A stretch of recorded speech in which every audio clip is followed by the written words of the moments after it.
Judges. Chapter 5. Then Deborah and Barak the son of Abinoam sang on that day, saying, Because the leaders took the lead in Israel, because the people offered themselves willingly, be blessed, Yahweh. Hear, you kings. Give ear, you princes. I, even I, will sing to Yahweh. I will sing praise to Yahweh, the God of Israel. Yahweh, when you went out of Seir, when you marched out of the field of Edom, the earth trembled, the sky also dropped. Yes, the clouds dropped water. The mountains quaked at Yahweh's presence, even Sinai at the presence of Yahweh, the God of Israel. In the days of Shamgar the son of Anath, in the days of Yael, the highways were unoccupied. The travelers walked through byways. The rulers ceased in Israel. They ceased until I, Deborah, arose, until I arose a mother in Israel. They chose new gods. Then war was in the gates. Was there a shield or spear seen among 40,000 in Israel? My heart is toward the governors of Israel, who offered themselves willingly among the people.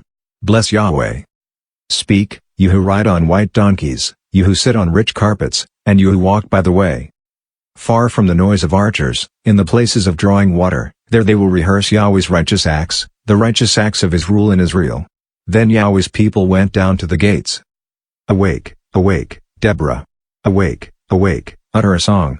Arise, Barak, and lead away your captives, you son of Abinoam. Then a remnant of the nobles and the people came down. Yahweh came down for me against the mighty.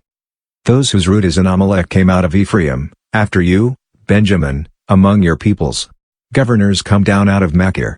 Those who handle the marshal's staff came out of Zebulun. The princes of Issachar war with Deborah. As was Issachar, so was Barak. They rushed into the valley at his feet. By the watercourses of Reuben, there were great resolves of heart. Why did you sit among the sheepfolds? To hear the whistling for the flocks?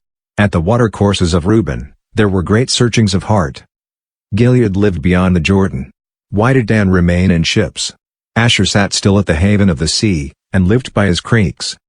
Zebulun was a people that jeopardized their lives to the death, Naphtali also, on the high places of the field.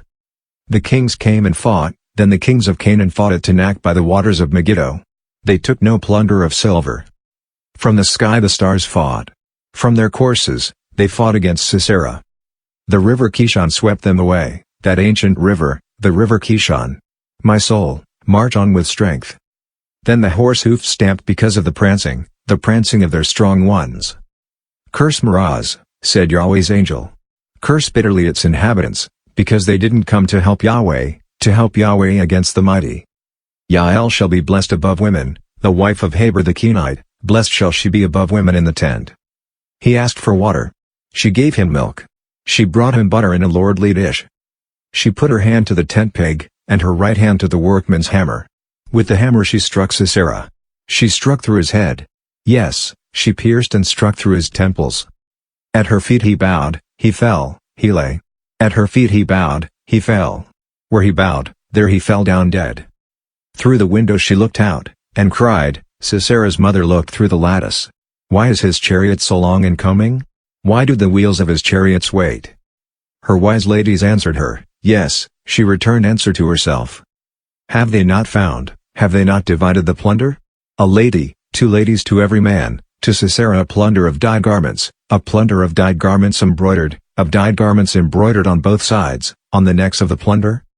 So let all your enemies perish, Yahweh, but let those who love him be as the sun when it rises in its strength. Then the land had rest 40 years.